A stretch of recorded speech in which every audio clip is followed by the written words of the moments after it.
parents seeking to take their children abroad, or those who want to seek treatment outside the country. The free fall of the shilling is more taxes from the suffering Kenyans. The taxes rose at a time the overall economy has been contracting.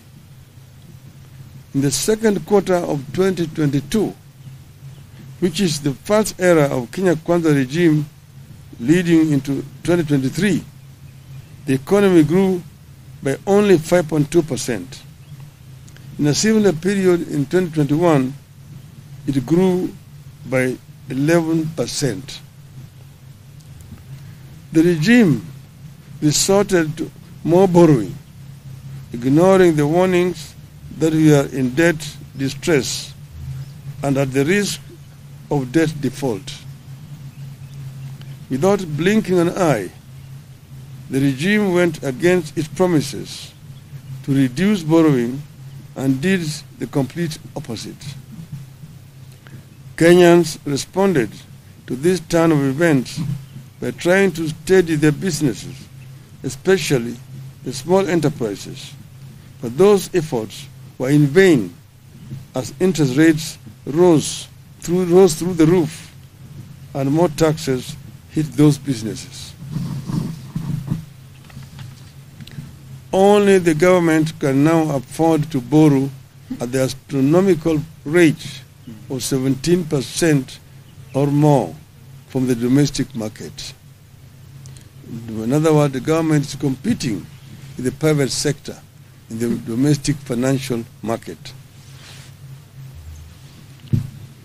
The result has been that micro and small businesses are struggling, defaulting, and folding up, while the larger private sector is at best stagnating or equally folding up. In the last 1 year, the proportion of micro and small businesses defaulting on loans has increased by 17%. Today, 6 out of 10 micro and small businesses are either paying late, paying only a part of their installments, or are unable to pay. Inflation is driven by the cost of food and fuel. As long as the government has not resolved the price of food and fuel, the cost of living will not come down. No amount of fertilizer will lower the cost of food as long as the cost of fuel is unchecked. Diesel is one of the highest costs in farming. Even if you give the citizen a bag of fertilizer, but make it impossible for her or him to plow an acre of land, you have not solved the problem. The shilling taking the grains like maize, wheat, and rice that we import, those commodities have increased by 25%. As the economy has suffered, another grand betrayal of dreams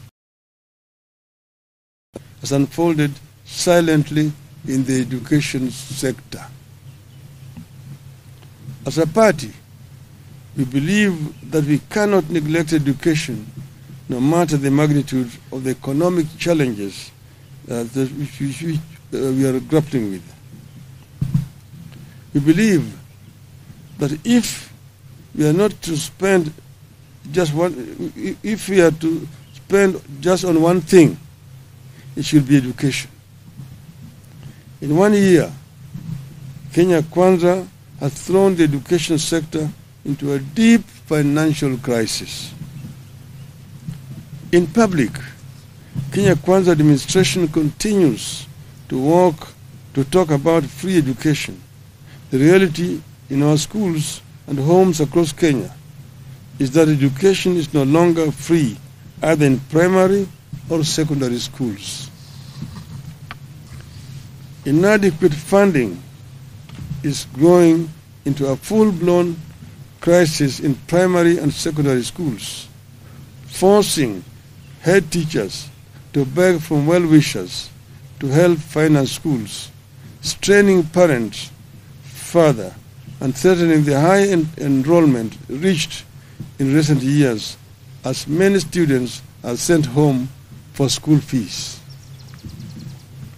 Although academic year is coming to an end, the funds that have been released to schools are way below what was required.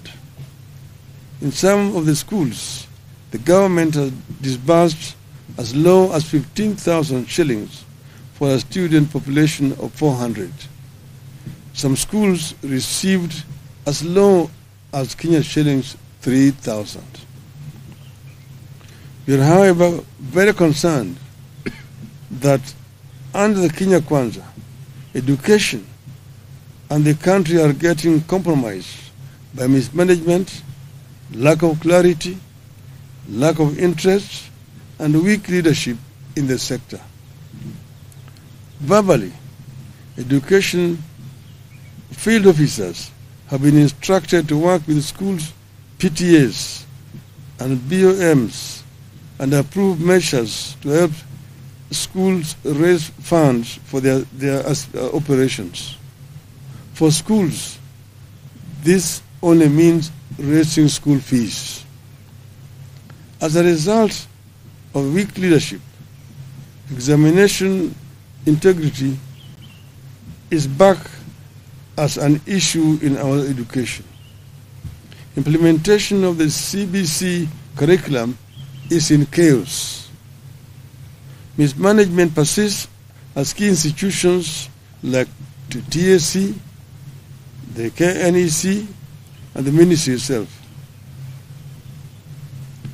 Inequality between public and private schools is rising. The quality and capacity of day schools is deteriorating. But more worrying is that parents are being forced to pay for this chaotic and poor quality education. In the first 1 year under Kenya Kwanza, the cost of education has gone up by 225%, but the quality is not guaranteed. Fellow Kenyans, this has been a disastrous 1 year under Kenya Kwanza, and we have no good new or encouraging words to offer. There are strong indications that the things will get worse or remain the same. We, however, refuse to ask you to tighten your belts. You have done enough. The ball is squarely in the court of the regime.